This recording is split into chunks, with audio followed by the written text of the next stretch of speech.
Здравейте, разговаряме с Георги Ранчев, човекът от Панорама София, който така стои зад организацията на този прекрасен зимен приятелски турнир Панорама София. Разкажи малко повече за това как се решихте да се захванете с футбол и с мини футбол по-специално.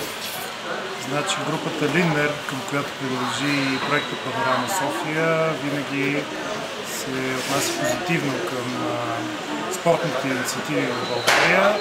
Освен подкрепата на футбола, ние подкрепяме ежегодно и тенис турнир, който е под егидата на Residential Park София и Линнер и мобилен менеджмент. И от тази гледна точка за нас беше много важно да участваме и в футболния турнир, на който станахме спонсор.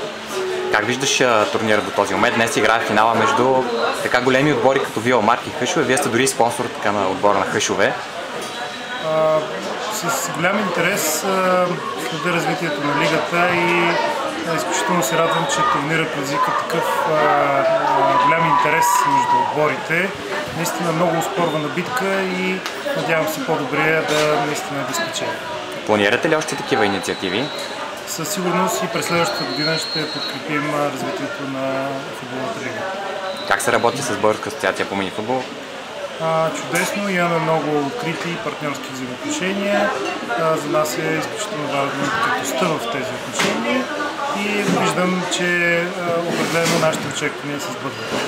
Така, освен с футбола и тениса, към някакви други спортове ориентирате ли се?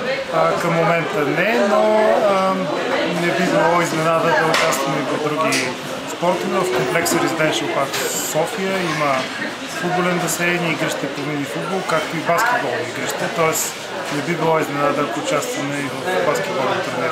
Така, как гледате на успехите напоследък? Миналата седмица бе изключително така успешна за българския спорт. Отгоре отстрани Лацио в Лига Европа. Григор Димитров стана шампион на турнира в Акапулко.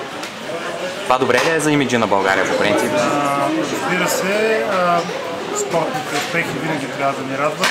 Надявам се да все повече и по-често да има такива моменти, които да радват целия български. Да, и ние си го пожелаваме и искаме така да благодарим от името на Българска асоциация по мини футбол за подкрепата и страхотната работа, която вършите за асоциацията.